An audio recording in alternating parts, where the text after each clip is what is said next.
Introduction.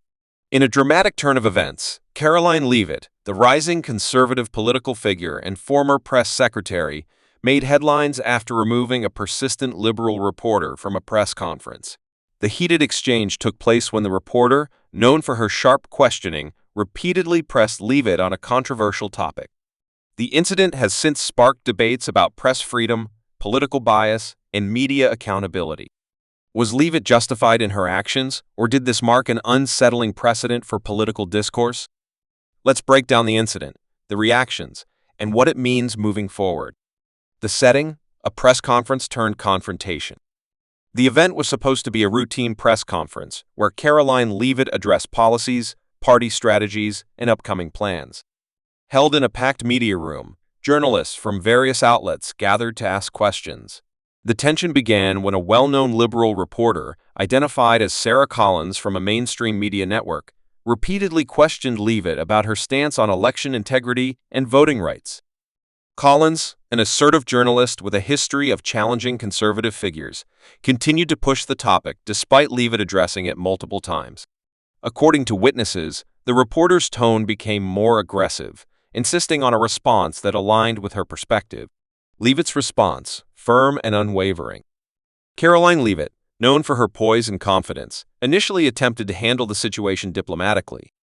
She reiterated her stance on the matter, citing factual data and party positions. However, Collins refused to back down, repeatedly interrupting Leavitt and disregarding other reporters waiting for their turn to ask questions. After multiple attempts to move on, Leavitt made the bold decision to have Collins removed from the press conference. Security personnel escorted the journalist out as murmurs spread throughout the room. Some media figures criticized the move, calling it an attack on press freedom, while others defended Leavitt, arguing that the reporter's behavior was disruptive and unprofessional.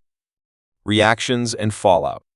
Conservative supporters applaud Leavitt's decision. Supporters of Karoline Leavitt and conservative media personalities praised her for taking control of the situation. They argued that Collins was not engaging in genuine journalism, but rather attempting to provoke a reaction. Many conservatives took to social media to express their approval, using hashtags like #LeavittStrong and Media Bias Exposed. Liberal media outrage. On the other hand, liberal news networks and Collins' colleagues condemned the incident. They accused Leavitt of silencing the press and avoiding tough questions. Headlines such as "Leavitt shuts down press freedom" and "dangerous precedent for political accountability" dominated the media cycle for days. Independent voices, a balanced perspective.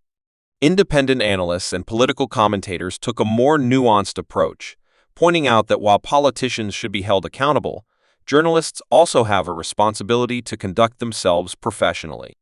Many questioned whether Collins' persistent questioning crossed the line from journalism into activism. The broader implications. This incident highlights a larger debate in American politics: the relationship between the media and politicians. The growing polarization has led to an increasingly adversarial dynamic where journalists and political figures often clash in high-profile confrontations. Press freedom vs. political strategy. While a free press is a cornerstone of democracy, journalists must also respect the rules of engagement. Interrupting and monopolizing press conferences may not serve the public's interest. At the same time, politicians must be careful not to suppress opposing views simply because they are challenging. The role of political figures in media relations. Leavitt's handling of the situation demonstrated a new era of conservative leaders who refused to bow to media pressure. Her decision reflects a broader trend where politicians are more willing to push back against journalists they believe are unfairly targeting them. What's next for Leavitt in political journalism? Moving forward, this event could set a precedent for how conservative politicians handle media scrutiny.